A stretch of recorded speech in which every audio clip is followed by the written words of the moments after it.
Hello good people, it's Johny-J here and welcome to another episode of the 3C Show, and as always I am super excited to be here. Today on the show we're starting our first video of the Lightroom Fundamentals series, a free series that I'm putting out there in the world to help people with their post-processing. And today we're going to be talking about the import panel. And you might be thinking, the import panel, Johnny, really? But there really is a powerful tool to do things with your photographs that are really automated when you're bringing them into Lightroom. All right, let's get into it.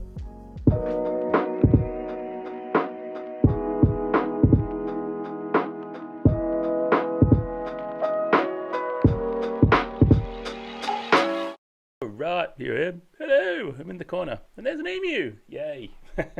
All right, so there's a couple of ways you can get into the import module, and just like everything Adobe or everything computers, there's more. There's 10 ways to do everything, but okay, I think there's about 3 actually. So there's three ways. So if you're in the library module, which I am right now, there's a big import button down here. It's actually behind my head, right here. Down here in this bottom left corner, so yeah, I'll put me back. There we go. So that's one way to get in. The other way to get in is up here in File, Import Photos and Videos, and look at that keyboard shortcut, which is the way I like to do it. Command-Shift-I if you're on a Mac, and Control-Shift-I if you're on Windows. Okay.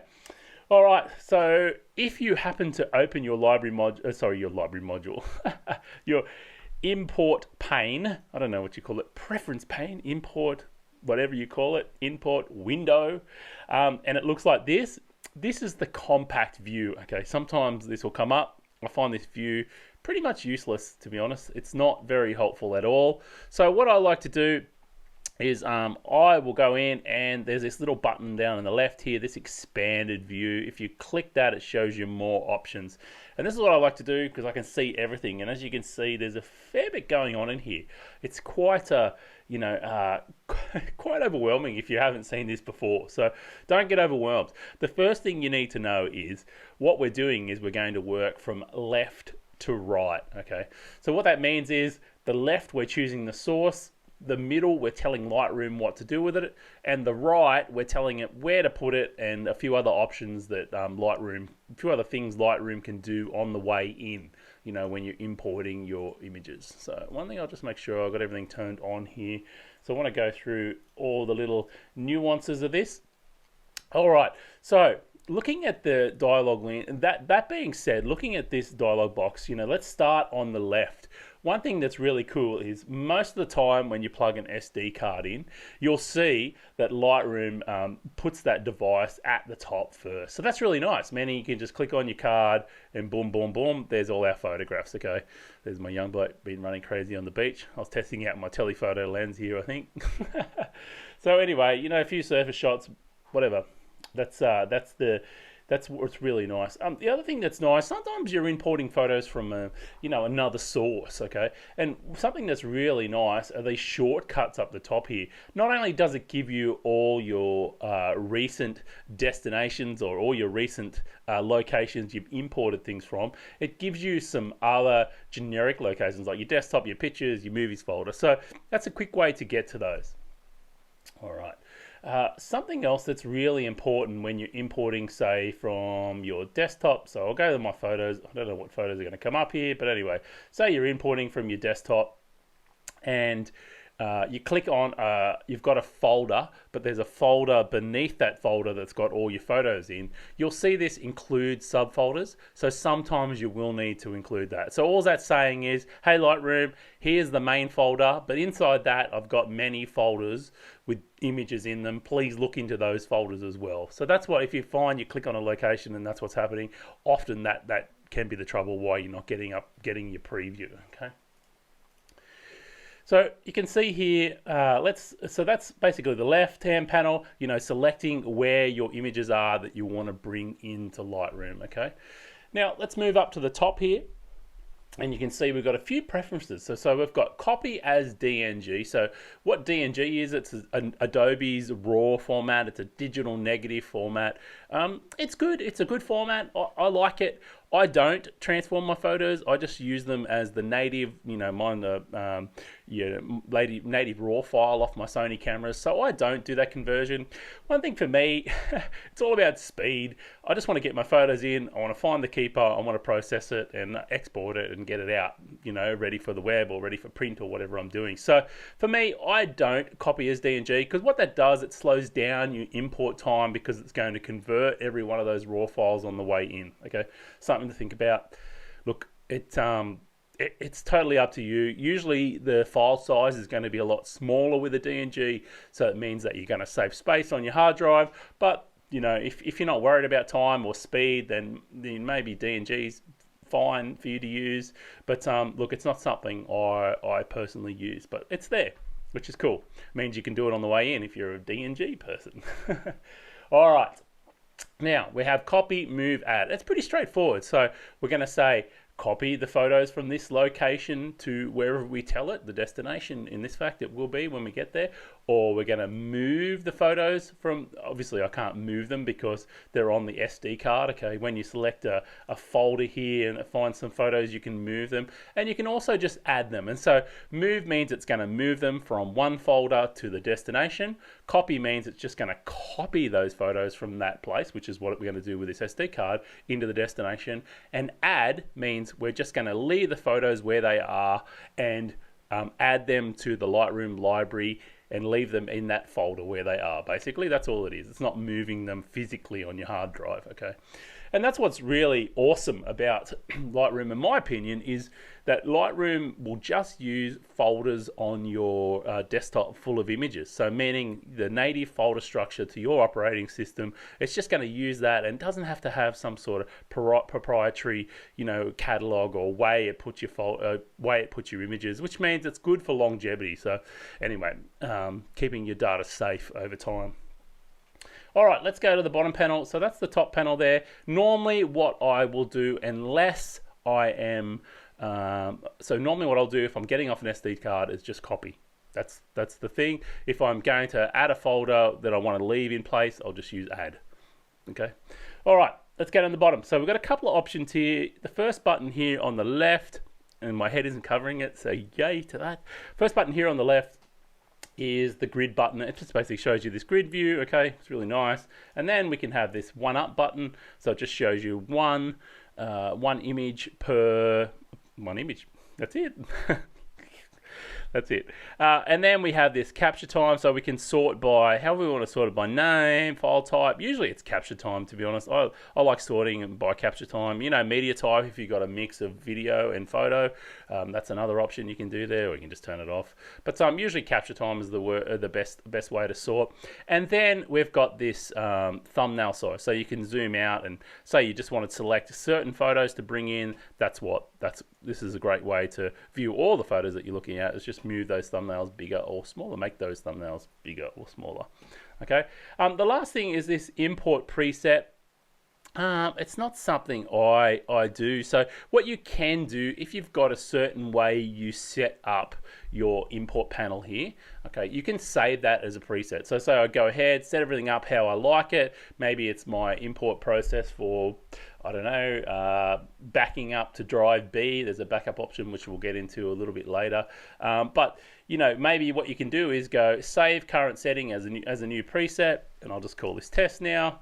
And I'll create that. And then what you can do is go and select your test. And every time you select that preset, all your import settings are going to be changed to that preset. Okay, so that's really powerful way. If you're into presets and you like to speed up your workflow even more, or you have different ways you import your images, this is a great way to have that in a preset. Awesome. All right, so as I mentioned, the right-hand side is basically where we're getting them from, what we're doing with your images, and where we're putting them. The other thing I can show you over here is, we can see, it shows you a few different options up here, all photos, new photos. So these are all new photos to my catalog, so it's not really going to change anything there. What's really nice as well, you can untick this, what's really nice about Lightroom is, say I just wanted to bring in all my photos of my little fella here running in the water. I didn't want to bring in these other ones because they were just test shots. I can uncheck all photos. Okay, then I can click on the first one, hold shift to the last one, and that's going to select all those photos. Sorry, hold shift to the last one. That's going to select all the photos, and if I tick one of them, it's going to tick all those photos, okay? So what that means is I'm telling Lightroom, forget about these ones of the waves and the surfer at the top, just bring in these photos of my young bloke, okay? So that is a real powerful way, and that's why I like to zoom out and see the thumbnails, because often, you know, if you forgot to format your card, or you've done something, you know, where you just want to select a range of photos from a shoot, this is an easy way to do it, okay? So rather than importing everything, that some of the shots, test shots you don't want or whatever, you can just exclude them at this point. Now, what I would say about selecting photos here, I wouldn't go through and actually select my keepers here. So there's a guarantee that some of these photos of my little fella here are probably out of focus. I'm not going to go through and make that selection at that point. There's a faster way to do that in Lightroom, okay? And from the library module or the develop module, okay, using the flags, which we'll get into in another video. But yeah, so I don't make a picture by picture selection right now. Okay, what I want to do is bring in a group of images and then go through that shoot. That's what I want to do at this point, okay? Because there's a faster way to do it a bit later on. All right. So onto the right hand panel, and as I mentioned, there's a few things we can do over here, okay? So there's the first thing here is build previews. So what Lightroom does, okay, when it brings your photos in, it's not actually doing anything to the raw file, okay? It's not changing the raw file. What it's doing is making a tiny little JPEG preview that sits in your Lightroom catalog that allows you to view the file, okay? And this is what this is here, building previews. Again, you know, you can have embedded or sidecar, you can have standard, you can have one-to-one. It's totally up to you. For me, again, I'm all about speed. I'm all about getting my images in, finding my keepers fast. And because I am a landscape and nature photographer, I will basically, you know, I maybe only edit one or up to 3 if I'm blending photos from a photo shoot often. So, you know, if I go for a sunset, there's maybe one keeper in there. So I'm not too worried about waiting for my previews to build inside Lightroom. And what that means is, you know, if you import an image and then you're zooming into that image, Lightroom will have to build that preview on the fly, okay? And that can slow down your experience in Lightroom, okay? But I'm not too worried about that because I'm often only editing 1 or 2 photos at a time anyway, okay? If you're someone who needs to, you know, get a super workflow and you need to see, you know, big resolution of your image fast and you want to speed up Lightroom when you're browsing in the catalog, then sure, go ahead, build the standard or the one-to-one previews, and that's going to speed that up, okay? All right, so that's building previews. So we've got smart previews now. So what are smart previews? Basically, what a smart preview is, again, not something I use because I always have my raw files available, but what a smart preview is, say you are someone who likes to travel a lot, but they like to bring their whole Lightroom catalog along, but they don't want to take their raw files with them wherever they go because they're worried about losing them. So what you can do is you can build smart previews, and they basically build a really, really high-res image in the catalog that you can process in the develop module, okay? So if you're someone who needs that functionality, that's there. Honestly, it's not something I do. I always have my raw files, you know, not when I'm traveling, but always have my raw files connected to the computer I'm editing, so it's not something I need to use, but it may be a functionality that you find you may need if you're someone who likes to edit things on the road or likes to edit things where they haven't got their large hard drive with all their raw files attached. Smart previews might be something to look into. All right, something I do always check is don't import suspected duplicates. This is really nice. If you're someone who likes me, who always forgets to format their card, what you can do is actually just import your photos, leave them all ticked, don't import suspected duplicates, and what that will do is basically it'll grey out anything it thinks you've imported previously. And to be honest, like, Lightroom is really, really smart about knowing what you previously imported, so it's actually a really good dialog box, and it's really handy actually for knowing if you've imported stuff before. It's a handy feature. I love that feature. Thanks, Adobe. All right, let's get into this one. Now, something that's really important is you can implement a backup strategy at this point. So, you know, what we'll have to get into backup strategies another day. Okay, usually what it is you don't have one copy of your photo safe unless it's 2 copies and one of them has to be a second location. So, sorry, 3 copies, and one of those copies have to be off-site, so not at the same location. So, but what you can do at this point, okay, is you can make a second copy of these photos you're going to import, and you just click this little disclosure triangle here, and you can see you can choose a folder, and you can choose an external drive. So obviously, if we're making a backup of our images at this import process, we want them on a different drive to where our raw file is going to be stored, okay? And all Lightroom is going to do is make a copy of those raw files that we're importing and put them in another location that you specify here, okay? So if you don't have a backup strategy, at minimum, I recommend you implement this, make a second copy, because at least, you know, you're making a copy of your raw files, putting them on another drive, and if worst case that happens, you know, you lose some information, you can always roll back and get them there. So anyway, great feature, absolutely love that. So we've got the collections as well. So I'll have to get into collections another time here, but it's nice if you're a collections person. You know, collections are nice. They're a nice way to view your photos. I really like the smart collections. There's a lot you can do with those, but we'll get into the collections another time. All these things another time, because there is so much here to go through. But if you are a collections user, it's really nice that you can add stuff in here. The power of collections really is that you can see those collections when you're in the develop module. But again, we'll get into that another time. But if you're a collections user, nice, you can add them straight to a collection right here. And then we go down to our file renaming. You can rename the files, and there's different templates you can set up, and you can edit the templates. You can add a custom name. To be honest, I don't ever rename my files. Sometimes I'll rename them when I export them if I've got a photo shoot or something that I need a sequence of numbers on my photos.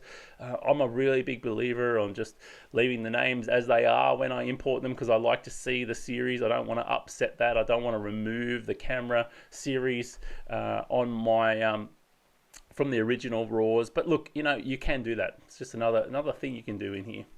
All right, apply during import. Okay, so what we've got here is two things. We've got develop module settings. So if you've got develop module presets that you like to apply, you can do that on import. Not something I normally do. You can set up a preset, which is actually something to think about. If you're someone who uses lens correction and say chromatic aberration, or say they put a certain light vignette on a photo, you could make a preset in the develop module and apply that here on import. So that's something to think about. Not something I honestly do. I like to have full control over that stuff. But look, you know, maybe, you know, you're a wedding photographer and you want to apply a black and white preset to a group of photos that you're bringing in or something, because they're all got to be stylized the same way. You can do it there. The other thing we can do here is change the metadata. So we can have, again, metadata presets. You know, we can set up metadata. Maybe you've got some copyright presets that you add to every photograph. You can set those presets up. You know, you can edit your presets, create presets here, and you can apply those to every photo. I'm just going to say don't save on the way in. If you're a preset user, I'd recommend minimally setting up maybe your copyright information. That's really, really important. And that way, that's going to be embedded on every photo you bring in. It's a really nice feature, actually. And the last but not least is keywords here in this panel. I'm not a keyword searcher. I don't search by keywords. I have a file structure that I use that works really, really well, and I find I can search by things pretty easily that way. There's some other good filtering that you can do by camera and lens and all those sort of things as well. But look, if you want to get down, you know, as landscape and nature photographers, often we're at different locations, we're you know, moving around, but you can add keywords here, and the reason we add keywords is purely so these images are searchable in some way. Okay, so that's a place you can do that if you're a keyword user. You like to search by that. Now, the most important thing here is the destination, okay? Because this is where we're basically saying, hey Lightroom, whatever I selected in the middle here, put them over here somewhere where we're gonna store them. So usually what I do is I've got this 2020, actually it's my master photos. So in here somewhere is where I'm gonna store those photos. Okay, so we've got a few options we can do. All right. So one thing I always like to do is I've got my landscape and nature images here, and I've got my family photos there. But I like to include, you know, if it isn't a location I've been to before, you know, I will create a new subfolder to put these into, okay? And that's how I like to keep track of my photos. There's many ways to do this, okay? And the way you sort your images is really a personal preference, I would say. But just make sure wherever you're putting your photos is you have a master folder. And you can see here with mine, I've got a 2021 folder, okay? And then everything sits underneath that. All right, so I've got landscape and nature images here, and sorted however I want to sort them. And that's the way I find easiest to keep my photos in one location. Because the other thing is about folder structure. If I wanted to, say, move my 2021 photos, I've just got to move this one folder, and I know everything in that is everything I've shot this year, and I don't have to, stuff around and move 25 folders, because I know under that folder is everything that from 2021 for me. So that's how I like to sort mine by year. But look, it's purely up to you. The other thing I would say is you can create a new folder as well, and you can add, add these images to another location if you want to. So you could create the folder here before you even get into the file structure, so to add it. But I like this here, and I say into one folder. You can sort by date. And if you sort by date, you can see what happens here. It gives you a hierarchy, 2021. Not the way I do things, but it's another option here. You could get rid of the subfolder. Some people just like to sort by date. That's another option here. So just have a play around with those. There's lots of different ways to have your dates organized. There's lots of different, cut two options here into a folder in by date, depending on what you do. For me, I just like to choose a subfolder and put those in there. And then from there, all we need to do is hit the import button, okay? And that's it. We'll be flying through, bringing our photos in. All right, we're nearly finished here. I've got one last ninja tip for you, but before we get into that, just quickly, I've got a message from our sponsor. Oh, hang on a minute, I'm the sponsor. Well, I've got some good news. I'm giving away a free portfolio review valued at $299. All you need to do is pop your email address. There'll be a link below, somewhere here. Check that out. And head over to the Three Colors website, threecolors.co, your home of landscape and nature photography. And not only do you get a chance to win a free portfolio review, a one-on-one conversation with me, what I'm also going to do is I'm going to send you some free landscape and nature and Lightroom love content every week. So that's something I want to give to you as free. And when pop your email address in below and for your chance to win that. All right, I think that's it. Yeah. Do it. Love it. I love to chat to you about your photos and help you with your photography. We don't only have to look at portfolio. If you win, we don't have to look at just your portfolio. We can talk about any problems you're having and sort through that as well. So anyway, that should be fun. Looking forward to that. Let's go back over. Let's finish this off with one last ninja tip. One thing I wanted to say is you can customize these panels. So you can see if I try to right click in this area, I can't do anything. But if I right click up here, okay, what I can do is I can turn off a few things. So if I tick here, apply during import, maybe that's one I don't use. Maybe I want to turn off file handling. It's not something I use, okay? The other thing, if you're working on a small desktop, I'll just turn these back on here.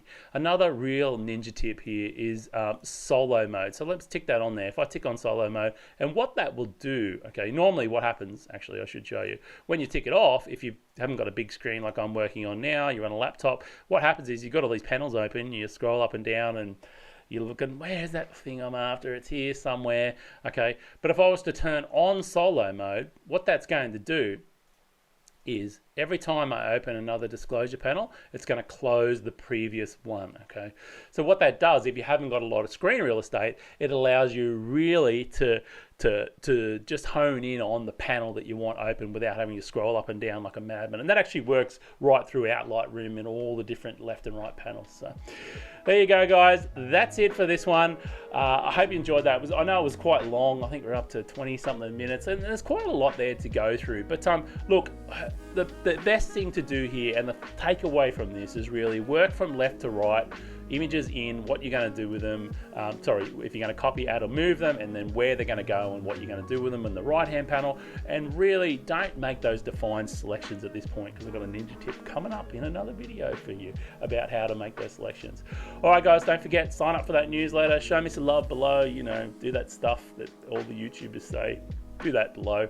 And yeah, maybe you could win a chat with Johnny to help you with your portfolio or help you with your photography in any way. That would be awesome. All right, guys, I'll see you in the next one. I hope you enjoyed this Lightroom Fundamentals first video and of many to come. All right, guys, I'll see you soon. Cheers.